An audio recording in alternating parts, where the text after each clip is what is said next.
Heureux de se retrouver ensemble. C'est vrai que la parole de ce chant, moi, elle m'interpelle toujours parce que dire à Dieu, en effet, je t'apporte ce que j'ai de meilleur, si on y réfléchit, il n'y a vraiment pas grand-chose, mais je crois que c'est là notre espérance, c'est là notre bien, c'est de savoir que ce petit peu de choses que nous apportons à notre Dieu, si nous lui apportons de tout notre cœur, eh bien, il l'agrée, il l'accepte, et il accepte qu'on puisse faire monter vers lui un parfum d'une agréable odeur, non pas par nos mérites, parce que nous ne méritons rien, parce que Dieu est venu à transformer nos vies. Il a décidé de faire sa demeure dans notre cœur, et quelle grâce, quel privilège pour chacun de celles et de ceux qui lui ont donné leur cœur. Cet après-midi, je voudrais partager avec vous une pensée. Notre pasteur parlait il y a de cela une semaine à peine, ou un tout petit peu plus, des choix et de choix qui devaient s'avérer être des choix gagnants pour notre vie. Il nous avait partagé ce message avec des choix gagnants et puis des choix qui l'étaient moins. Et je relisais le livre de l'Apocalypse ces derniers jours et est revenu vraiment en mon cœur ce que chacun de nous, pour la plupart, auront lu. C'est cette phrase où Jean répète à l'ensemble des églises, aux 7 églises, « à celui qui vaincra ». On parlait tout à l'heure de victoire sur ce démon-là qui est là encore dans l'être de Rosalie. Et vraiment, c'est cette pensée que je partage avec vous, à celui qui vaincra.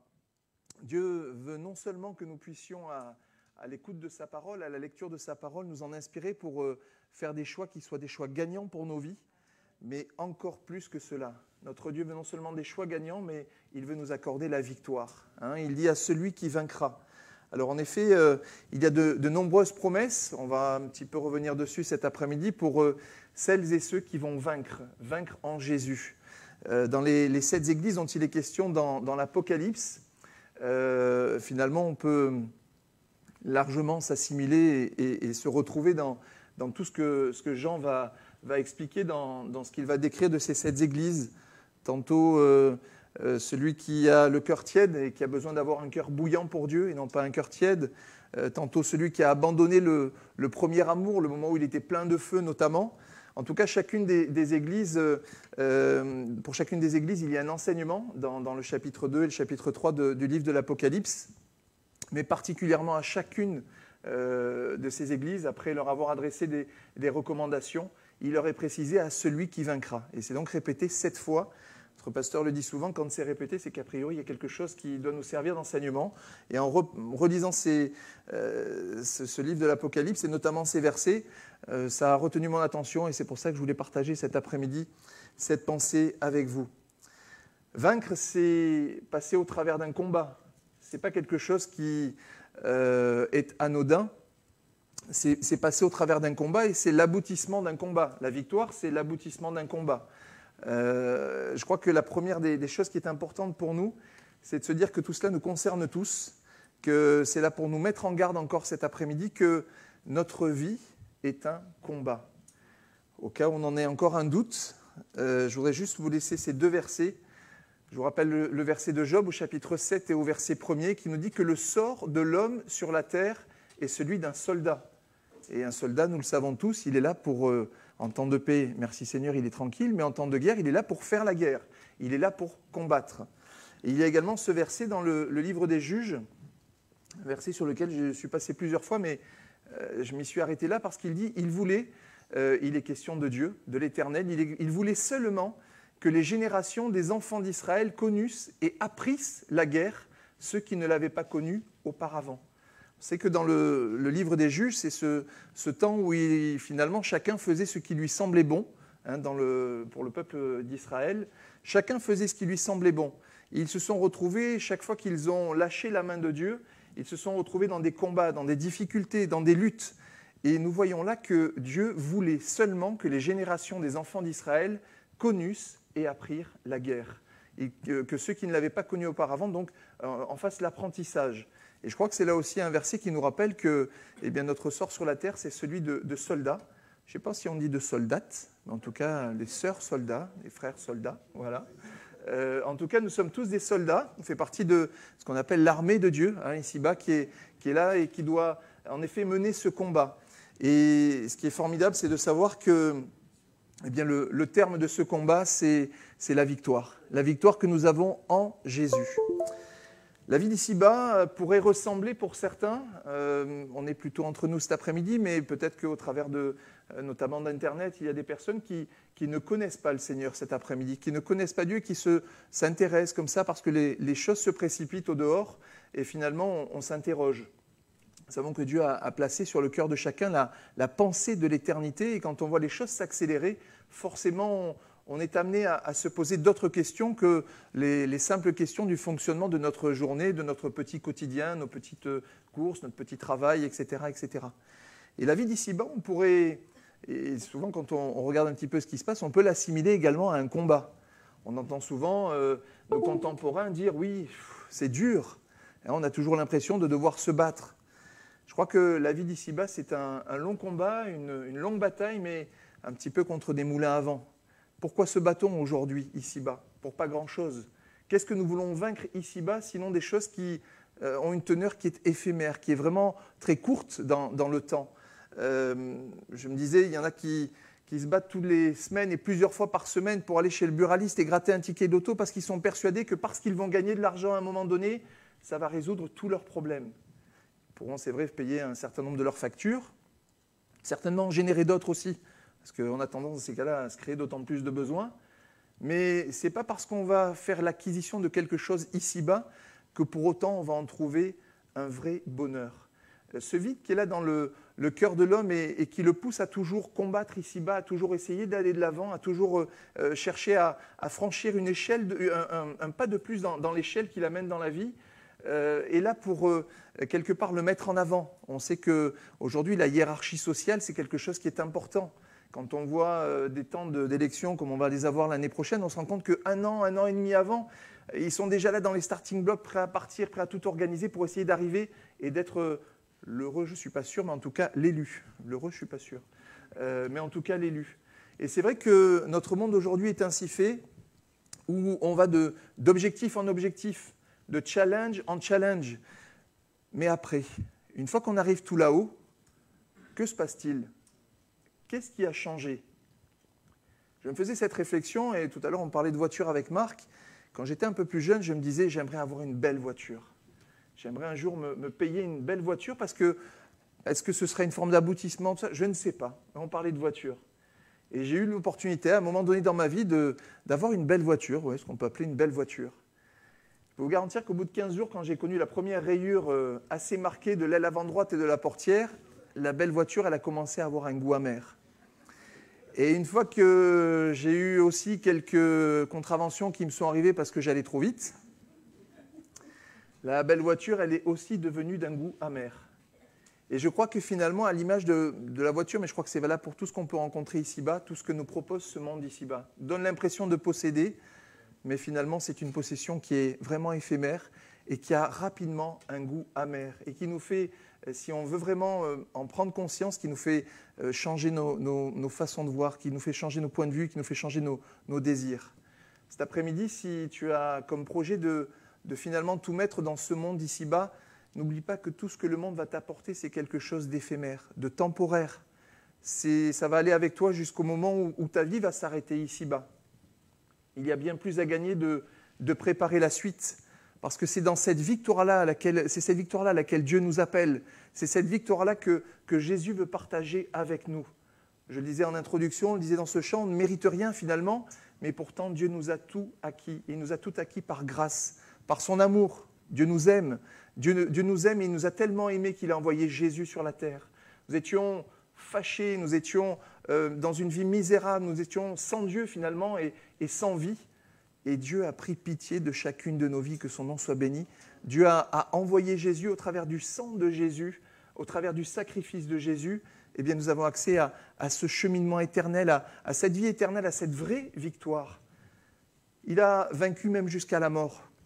C'est là notre merveilleuse espérance, c'est que finalement, celui qui donnait l'impression de tout tenir parce qu'il maîtrisait la mort, eh bien, Dieu aussi l'a vaincu. Jésus est ressuscité.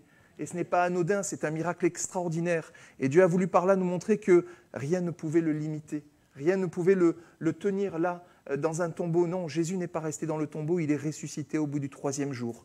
Il a vaincu la mort et à celui qui vaincra, il a réservé en effet un nombre de promesses très important.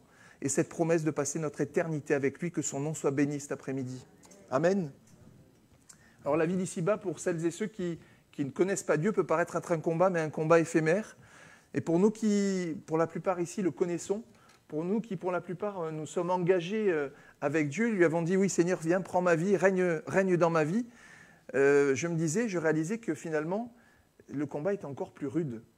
Parce que tant que je ne suis pas à Christ, tant que je ne connais pas Dieu, il y a des combats que je ne peux pas mener. Les seuls combats que je mène, je vous le disais, sont des combats éphémères, sont les choses d'ici-bas qui...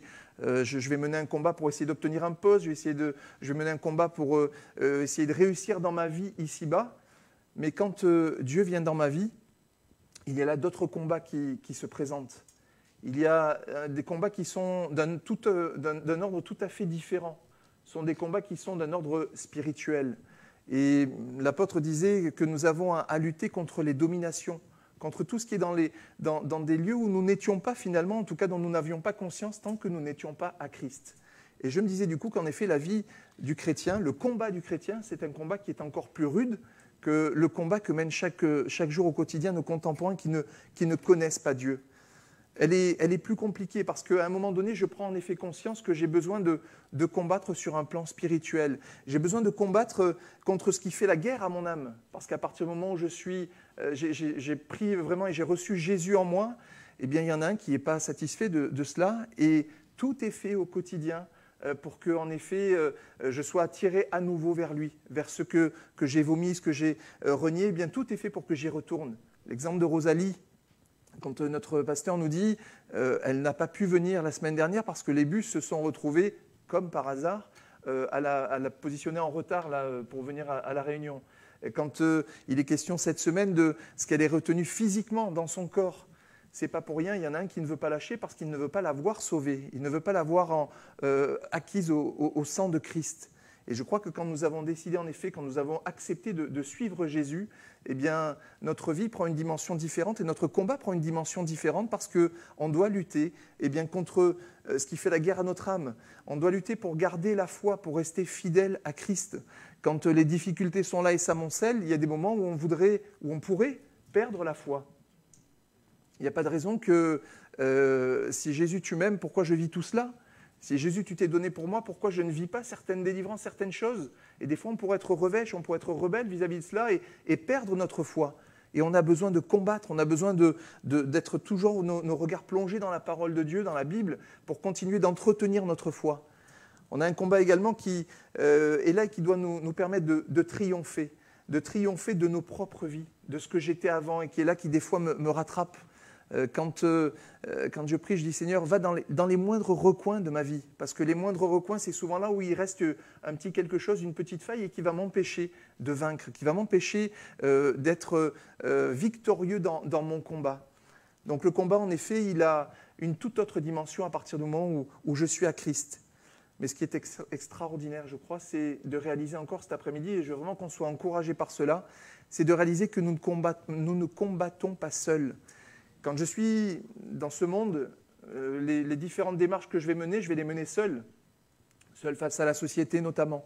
Mais quand je suis à Christ, les combats que je vais mener pour mon âme, pour rester fidèle dans le sentier, pour entretenir ma foi, ce sont des combats dans lesquels Dieu va m'assister. Dieu combat pour nous. Dieu combat même à notre place. Amen, que son nom soit béni. J'ai pas finalement besoin je n'ai besoin que de rester près de lui. Et à son contact, Dieu me remplit de sa grâce, Dieu me remplit de son esprit, Dieu m'accompagne et Dieu combat à mes côtés, il combat pour moi. Alors la victoire, elle devient forcément un petit peu plus facile. Non pas qu'il ne faille pas participer, parce que les efforts sont là et les efforts sont nécessaires, mais en Jésus, en Christ, nous avons la victoire, que son nom soit béni. Alors je voudrais revenir sur ce texte de l'Apocalypse dans lequel il est question. Alors on ne va pas le reciter en totalité, mais je vais reprendre avec vous quelques versets. On commence dans l'Apocalypse au chapitre 2 au verset 7. Il est dit que celui qui a des oreilles entende ce que l'Esprit dit aux églises. À celui qui vaincra, et c'est là une belle espérance, je donnerai à manger de l'arbre de vie qui est dans le paradis de Dieu. L'arbre de vie.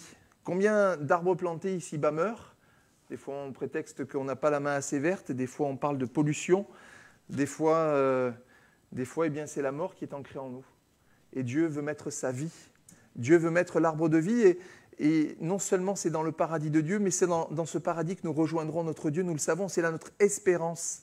L'espérance du chrétien, c'est que les choses ne s'arrêtent pas ici-bas, les choses se poursuivent, et elles se poursuivent d'une manière extraordinaire.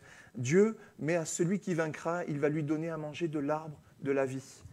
Le verset 11 nous dit ceci, que celui qui a des oreilles entende ce que l'Esprit dit aux églises, celui qui vaincra n'aura pas à souffrir la seconde mort.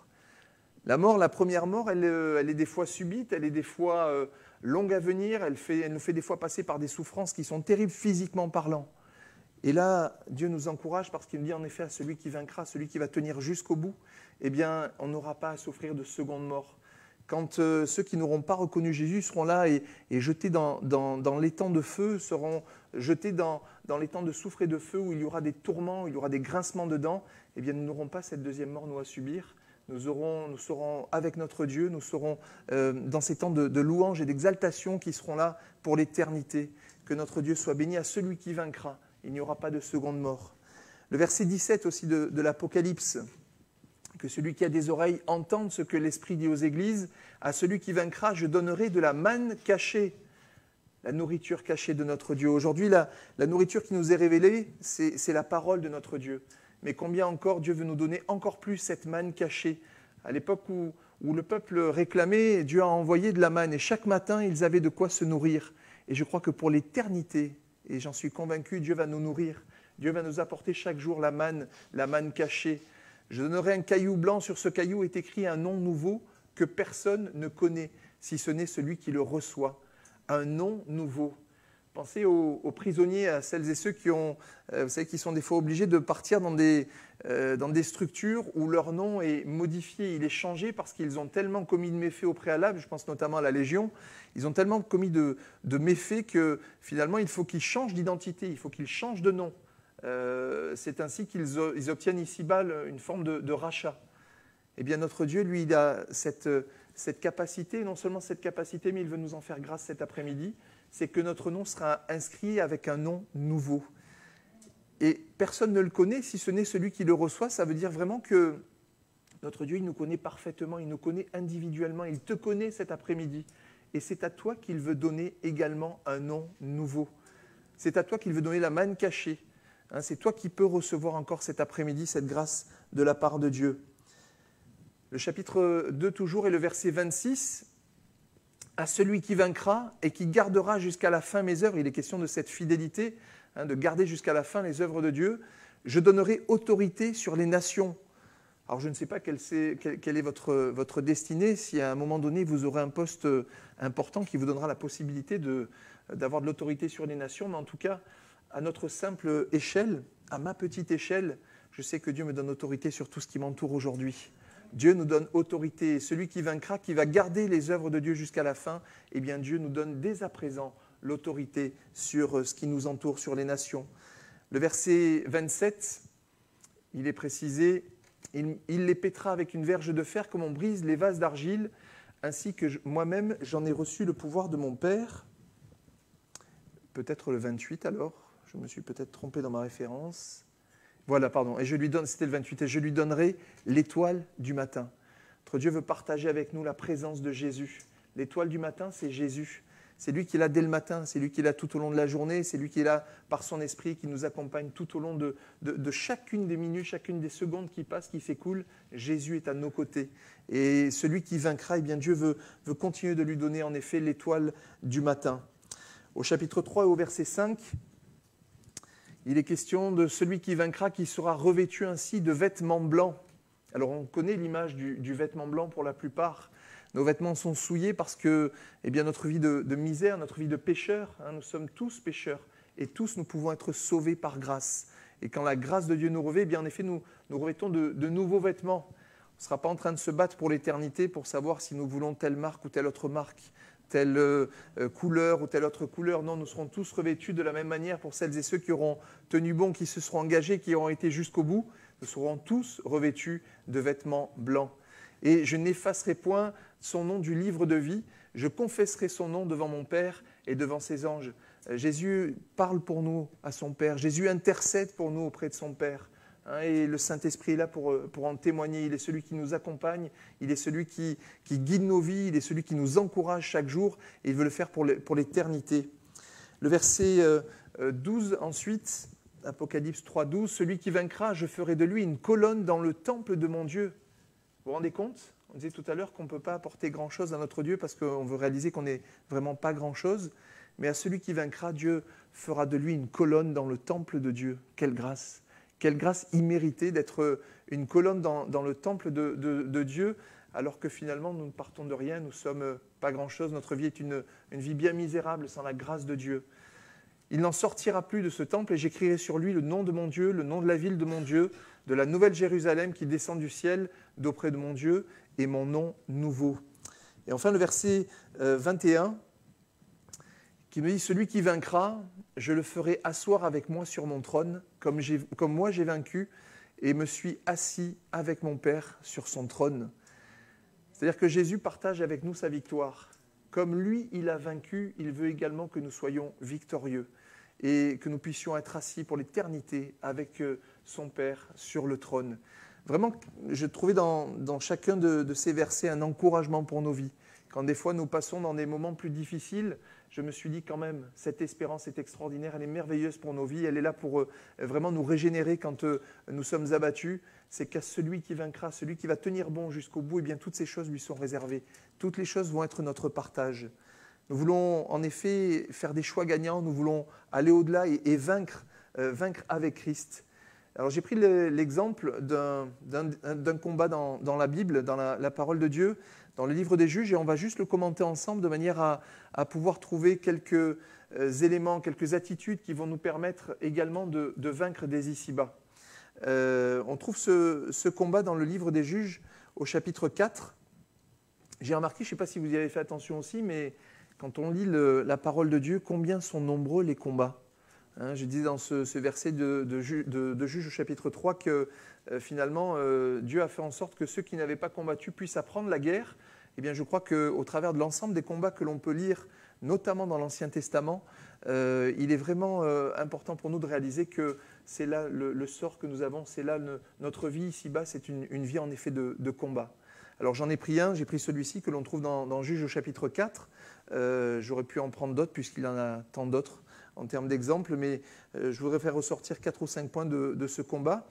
On peut peut-être le lire en entier, le chapitre 4, Valérie ? Les enfants d'Israël firent encore ce qui déplaît à l'Éternel après qu'Éhud fut mort, et l'Éternel les vendit entre les mains de Jabin, roi de Canaan, qui régnait à Hatzor. Le chef de son armée était Sisera et habitait à Haroshet-Goïm. Les enfants d'Israël crièrent à l'Éternel, car Jabin avait 900 chars de fer, et il opprimait avec violence les enfants d'Israël depuis 20 ans. Dans ce temps-là, Déborah, prophétesse, femme de Lapidote, était juge en Israël. Elle siégeait sous le palmier de Déborah, entre Rama et Béthel, dans la montagne d'Éphraïm, et les enfants d'Israël montaient vers elle pour être jugés. Elle envoya appeler Barak, fils d'Abinoam, de Kédesh Nephtali, et elle lui dit « N'est-ce pas l'ordre qu'a donné l'Éternel, le Dieu d'Israël ? Va, dirige-toi sur le mont Tabor et prends avec toi 10 000 hommes, des enfants de Nephtali et des enfants de Zabulon. J'attirerai vers toi au torrent de Kison, Sisera, chef de l'armée de Jabin, avec ses chars et ses troupes, et je le livrerai entre tes mains. » Barak lui dit « Si tu viens avec moi, j'irai, mais si tu ne viens pas avec moi, je n'irai pas. » Elle répondit « J'irai bien avec toi, mais tu n'auras point de gloire sur la voie où tu marches, car l'Éternel livrera Sisera entre les mains d'une femme. » Et Déborah se leva et elle se rendit avec Barak à Kédesh. Barak convoqua Zabulon et Nephtali à Kédesh. 10 000 hommes marchèrent à sa suite, et Déborah partit avec lui. Héber le Kénien s'était séparé des Kéniens des fils de Hobab, beau-père de Moïse, et il avait dressé sa tente jusqu'aux chênes de Tsanaïm, près de Kédesh. On informa Sisera que Barak, fils d'Abinoam, s'était dirigé sur le mont Tabor. Et depuis Haroshet-Goïm, Sisera rassembla vers le torrent de Kison tous ses chars, 900 chars de fer, et tout le peuple qui était avec lui. Alors Déborah dit à Barak, « Lève-toi, car voici le jour où l'Éternel livre Sisera entre tes mains. L'Éternel ne marche-t-il pas devant toi ?» Et Barak descendit du mont Tabor, ayant 10 000 hommes à sa suite. L'Éternel mit en déroute devant Barak par le tranchant de l'épée Sisera, tous ses chars et tout le camp. Sisera descendit de son char et s'enfuit à pied. Barak poursuivit les chars et l'armée jusqu'à Arochet Goïm, et toute l'armée de Sisera tomba sous le tranchant de l'épée, sans qu'il en restât un seul homme. Sisera se réfugia à pied dans la tente de Jaël, femme de Héber le Kénien, car il y avait paix entre Jabin, roi de Hatzor, et la maison de Héber le Kénien. Jaël sortit au devant de Sisera et lui dit « Entre, mon seigneur, entre chez moi, ne crains point. » Il entra chez elle dans la tente et elle le cacha sous une couverture. Il lui dit « Donne-moi, je te prie, un peu d'eau à boire, car j'ai soif. » Elle ouvrit l'outre du lait, lui donna à boire et le couvrit. Il lui dit encore « Tiens-toi à l'entrée de la tente, et si l'on vient t'interroger en disant « Y a-t-il ici quelqu'un ?» tu répondras « Non. » Jaël, femme de Héber, saisit un pieu de la tente, prit en main le marteau, s'approcha de lui doucement et lui enfonça dans la tempe le pieu qui pénétra en terre. Il était profondément endormi et accablé de fatigue, et il mourut. Comme Barak poursuivait Sisera, Jaël sortit à sa rencontre et lui dit « Viens, et je te montrerai l'homme que tu cherches. » Il entra chez elle, et voici Sisera était étendu, mort, le pieu dans la tempe. En ce jour, Dieu humilia Jabin, roi de Canaan, devant les enfants d'Israël, et la main des enfants d'Israël s'appesantit de plus en plus sur Jabin, roi de Canaan, jusqu'à ce qu'ils eussent exterminé Jabin, roi de Canaan. Amen. Le chapitre est un petit peu long, mais je pense que c'est important qu'on puisse situer tout le contexte de ce combat, de cette bataille qui a été menée. Le verset que je voudrais faire ressortir avec vous, c'est tout d'abord le verset 3. Le verset 3 nous dit « Les enfants d'Israël crièrent à l'Éternel, car Jabin avait 900 chars de fer. Il les opprimait avec violence depuis 20 ans. » Je crois qu'à un moment donné, quand je veux vaincre, il faut que je prenne conscience que, et si je veux vaincre avec Dieu, que je suis dans un moment de difficulté. Il faut que je prenne conscience que dans ce moment-là, en particulier, j'ai besoin de crier à Dieu. Je n'ai pas besoin de m'adresser de ci, de là, à droite, à gauche, non. J'ai besoin de crier à Dieu. Et les enfants d'Israël ont crié à l'Éternel. Ils étaient dans ce temps où ils subissaient de la violence. Hein, le verset est très clair là-dessus. Hein, Jabin avait vraiment une main mise sur eux et il les violentait. Et quand ils en étaient là, eh bien, ils ont eu le bon réflexe, celui de crier à Dieu. Et je crois que pour nous aujourd'hui, si nous voulons vaincre, je crois qu'il nous faut comprendre la situation dans laquelle on est et ne pas tergiverser. La seule chose que nous avons à faire, c'est de nous adresser au Très-Haut, c'est de nous adresser à Dieu directement. Ensuite, le verset 6. Au verset 6, il est noté « Elle envoya appeler Barak, fils d'Abinoam, de Kedesh Nephtali, et elle lui dit « N'est-ce pas l'ordre qu'a donné l'Éternel, le Dieu d'Israël ? Va, dirige-toi sur le mont Tabor et prends avec toi 10 000 hommes des enfants de Nephtali et des enfants de Zabulon. » Le mont Tabor, je crois que pour un certain nombre d'entre nous, nous le savons, le mont Tabor, en tout cas, c'est ce mont sur lequel Jésus a connu la transfiguration. C'est ce mont sur lequel Jésus a été en présence de Dieu, en présence de Moïse, en présence d'Élie. Et je vois là une image pour chacun de nous. À partir du moment où j'ai commencé à crier à Dieu, si je veux avoir la victoire sur mes ennemis, eh bien, je dois également être rempli de la présence de Dieu, être rempli de l'Esprit de Dieu. Et bien souvent, on le voit d'ailleurs dans ces récits, ce qui amène à un moment donné le peuple dans une difficulté, dans un moment où il est dominé par un autre roi, c'est le fait de s'être éloigné de la présence de Dieu. Et nous avons tous, pour notre part, besoin de nous retrouver au départ dans une bataille. Avant de mener le combat, on a besoin de se retrouver sur la montagne, sur le mont Tabor, le monde qui est là et qui manifeste et qui représente la présence de Dieu. Je crois que si nous allons au combat sans la présence de Dieu, ça va être compliqué de vaincre. Par contre, nous allons réussir à vaincre à partir du moment où nous avons fait cette escale et cette étape indispensable qui est celle du mont Tabor, du mont où Dieu se manifeste, du mont où Dieu vraiment nous envahit de la présence de son esprit et nous arme pour aller au combat. Il y a également le verset 8 et 9. Ça m'a interpellé parce qu'on voit là une femme qui parle à un homme. Alors on sait toujours quand les femmes qui sont inférieures aux hommes, moi j'ai rien dit, je vais me faire lapider en sortant, donc je ne vais pas en rajouter. Mais en tout cas, qui plus est à cette période, on pouvait considérer que la femme était plutôt un petit peu inférieure à l'homme, beaucoup. Et quand du coup Déborah dit à Barak, eh bien c'est toi qui va aller combattre, Dieu ne t'a pas dit qu'il allait te donner tes ennemis entre tes mains. Eh bien nous voyons là Barak qui lui dit, si tu ne viens pas avec moi, ben, je n'irai pas. Si tu viens, j'y vais, mais si tu ne viens pas, je n'y vais pas. Je me suis dit, on pourrait voir ici une forme de faiblesse, mais au-delà d'une faiblesse, j'y trouve moi un encouragement. je crois qu'on a la nécessité d'être accompagné dans nos combats. Et quand on parle du partage, que ce soit sur le groupe WhatsApp ou dans des temps que nous avons en commun pour partager nos combats mutuels, eh bien, je crois qu'il y a vraiment une nécessité de l'accompagnement dans le combat. Au travers de la prière, quand mon ami, mon frère, ma sœur est avec moi dans le combat, ce n'est pas la même chose que quand je suis tout seul.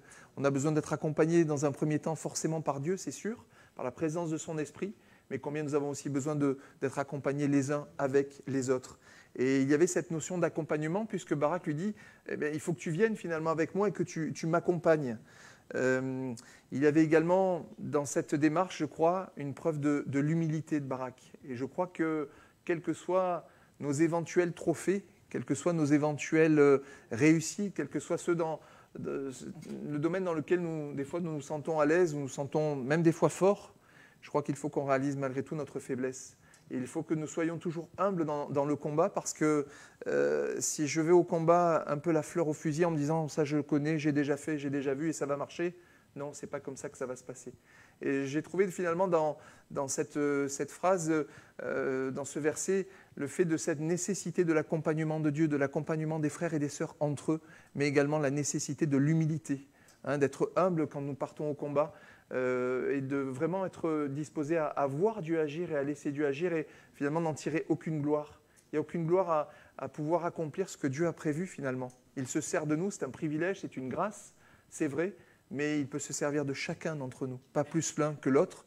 Et vraiment, nous avons besoin de réaliser que c'est avec beaucoup d'humilité que nous devons nous présenter, aller au combat et remporter la victoire. Il y a le verset 14 qui est là aussi indispensable. Verset 14 nous dit, Déborah dit à Barak, « Lève-toi ». À un moment donné, je me disais, si je suis dans mon canapé, il ne va pas m'arriver grand-chose. Il y a peu de chances que je remporte une victoire, et des fois même pas sur la zapette, parce qu'elle va peut-être tomber, s'ouvrir, les piles vont partir de ci, de là. Si je suis sur mon canapé, ça ne va pas marcher. Si je suis sur mon lit, pareil. La seule chose qui peut peut-être m'arriver au bout d'un moment, c'est des escarres. Eh oui. Vous savez, c'est l'affection là, qui arrive quand on est trop souvent, trop longtemps, malheureusement, allongé. Alors, il y a des cas où c'est la suite notamment de maladies, mais il y a des moments où on est là et où on se laisse aller. Et non, Déborah dit à Barak, lève-toi. Notre pasteur disait la semaine dernière, il est bon de se laisser bouger par le Saint-Esprit. Et je crois que si on refuse de se laisser bouger, si on veut rester dans notre canapé, si on veut rester dans notre lit, bien allongé, bien tranquille, il ne va pas se passer grand-chose. Je crois que Dieu nous appelle à la victoire, c'est vrai, mais à celui qui vaincra, c'est celui et c'est celle qui va se lever. Je veux dire, le verset parle de lui-même. « Lève-toi, car voici le jour où l'Éternel livre Sisera entre tes mains. » Le verset 15, on en commente encore deux et on terminera. Le verset 15, « L'Éternel mit en déroute devant Barak par le tranchant de l'épée Sisera, tous ses chars et tout le camp. » L'Éternel mis en déroute. Je disais tout à l'heure qu'on a besoin d'humilité, mais on a aussi besoin de comprendre que nous sommes là participants au combat, mais que c'est l'Éternel qui combat pour nous. Amen. C'est l'Éternel qui met en déroute Sisera devant Barak. Barak, il n'était pas trop flamme pour y aller, il n'était pas trop sûr de lui, mais en tout cas, il comptait sur la grâce de Dieu. Et Déborah l'encourageait en ce sens. Et je crois que pour chacun de nous, si nous voulons vaincre, il nous faut compter sur la grâce de Dieu. Il nous faut compter sur la présence de Dieu, parce que par nos propres moyens, finalement, on ne peut pas faire grand-chose. C'est l'Éternel et l'Éternel seul qui a mis en déroute devant Barak Sisera. Et enfin, les versets 23 et 24, la fin du chapitre. Alors, il y a tout un passage sur lequel il y avait aussi plein de choses à dire, mais j'ai voulu retenir ce dernier verset du chapitre, qui dit « En ce jour, Dieu humilia Jabin, roi de Canaan, devant les enfants d'Israël.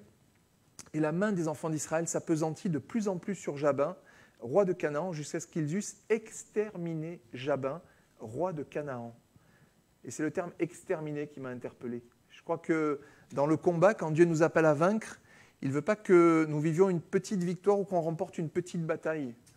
Dans ce monde, souvent on dit « oui, on a gagné la bataille, mais on n'a pas gagné la guerre ». Mais je crois que notre Dieu, il veut qu'on aille plus loin. Il veut qu'on gagne la bataille, mais il veut qu'on gagne les batailles jusqu'à exterminer Jabin, jusqu'à exterminer tout ce qui est là, l'objet de notre combat. Et il veut aller jusqu'au bout des choses. Et il nous donne cette possibilité de le faire en lui. Alors pour terminer, je voudrais simplement nous rappeler que beaucoup de combats en effet dans la Bible, beaucoup de combats dans l'Ancien Testament qui sont là vraiment pour nous rappeler que notre vie sur terre, c'est celle d'un combattant, c'est celle d'un soldat. Et bien plus encore quand je suis à Christ, j'ai encore plus de combats à mener. Hein, j'ai bien plus de combats à mener. Peut-être que tu peux venir, Rosetta, s'il te plaît. Et se souvenir que Dieu nous arme. On peut relire, parce que je crois que pour la plupart, on connaît ce texte de l'épître de Paul aux Éphésiens. Au chapitre 6, il est question des armes que Dieu nous a laissées pour pouvoir combattre. Il est écrit, c'est pourquoi prenez toutes les armes de Dieu afin de pouvoir résister dans le mauvais jour et tenir ferme après avoir tout surmonté. Et ces armes sont les suivantes, tenez donc ferme, ayez à vos reins la vérité pour ceinture. Chrétien, c'est quelqu'un qui doit vraiment être vrai. Hein, le mensonge ne doit pas faire partie de nos vies. Revêtez la cuirasse de la justice. Être juste, c'est être remarquable, être remarqué dans ce monde où la justice, ça ne veut finalement plus dire grand-chose. Mettez pour chaussure à vos pieds le zèle que donne l'évangile de paix. Prenez par-dessus tout cela le bouclier de la foi, avec lequel vous pourrez éteindre tous les traits enflammés du malin. Prenez aussi le casque du salut et l'épée de l'esprit qui est la parole de Dieu. Et le verset 18, faites en tout temps, par l'esprit, toutes sortes de prières et de supplications. Veillez à cela avec une entière persévérance et priez pour tous les saints. Je crois qu'après l'Ancien Testament, dans ce temps que nous vivons, qui est le temps de la grâce, eh bien, Dieu nous a laissé son Saint-Esprit. Et Dieu nous a enseigné qu'au travers à la fois de Jésus, au travers des apôtres, que la prière avait vraiment une importance capitale dans notre combat. Et ce verset est là pour nous le rappeler. Faites en tout temps par l'Esprit toutes sortes de prières et de supplications.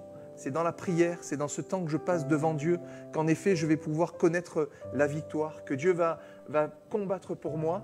Et je laisserai sur vos cœurs ce dernier verset pour terminer. On le trouve dans le livre de Néhémie. Il est dit au son de la trompette, rassemblez-vous auprès de nous, vers le lieu d'où vous l'entendrez. Notre Dieu combattra pour nous. Amen. Ce n'est pas nous qui combattons, c'est nous qui nous tenons à la brèche, mais c'est Dieu qui combat pour nous. C'est Dieu qui met notre ennemi en déroute. Que son nom soit béni. Amen. Je voudrais qu'on prenne ensemble, pour terminer, ce vieux cantique sorti des placards. Mais en tout cas, je l'avais à cœur parce qu'il illustre totalement cette pensée. On peut se mettre debout peut-être ensemble. On veut en effet nous lever. On veut, comme Barak, répondre à l'appel. Et quand Dieu nous dit « Lève-toi », eh bien en effet que nous puissions nous tenir debout. À celui qui sera vainqueur, qui me glorifie, je donnerai, dit le Seigneur au ciel, l'arbre de vie, que son nom soit béni. Amen.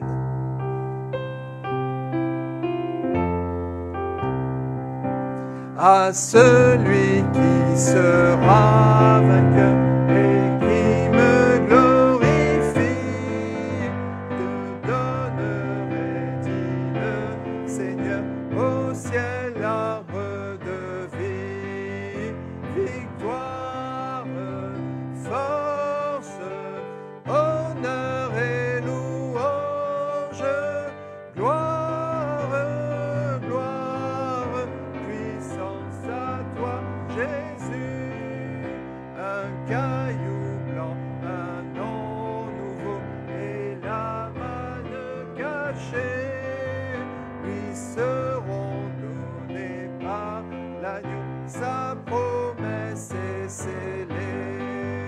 Victoire, force, honneur et louange, gloire, gloire, puissance à toi, Jésus, revêtu d'un vêtement blanc, resplendissant de gloire, sera celui qui par le sang remporta la victoire, victoire, force, honneur et louange, gloire, gloire, puissance à toi, Jésus, avec Christ, celui qui vaincra, s'assiera sur son trône et de ses mains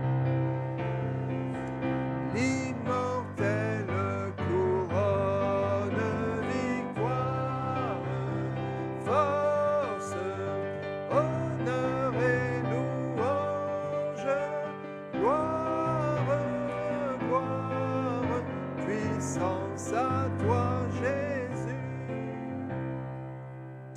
Te te bénissons en effet, Seigneur, parce que nos jours ne s'arrêtent pas ici-bas, Seigneur, et qu'en effet, tu nous donneras de partager ta gloire, de partager, Seigneur, en effet, ce règne avec toi pour l'éternité. Merci, Seigneur, de ta parole, Seigneur, qui nous rappelle que nous sommes un peuple destiné à vaincre, Seigneur. Merci parce que tu tiens toutes choses entre tes mains et que nous pouvons nous appuyer sur toi. Ce n'est pas par nos forces, Seigneur, ni par tous nos efforts que nous arriverons à vaincre, mais c'est toi qui mets nos ennemis en déroute. Alors, nous te bénissons pour cela. Encourage-nous encore, Seigneur, et merci pour ta parole. Amen.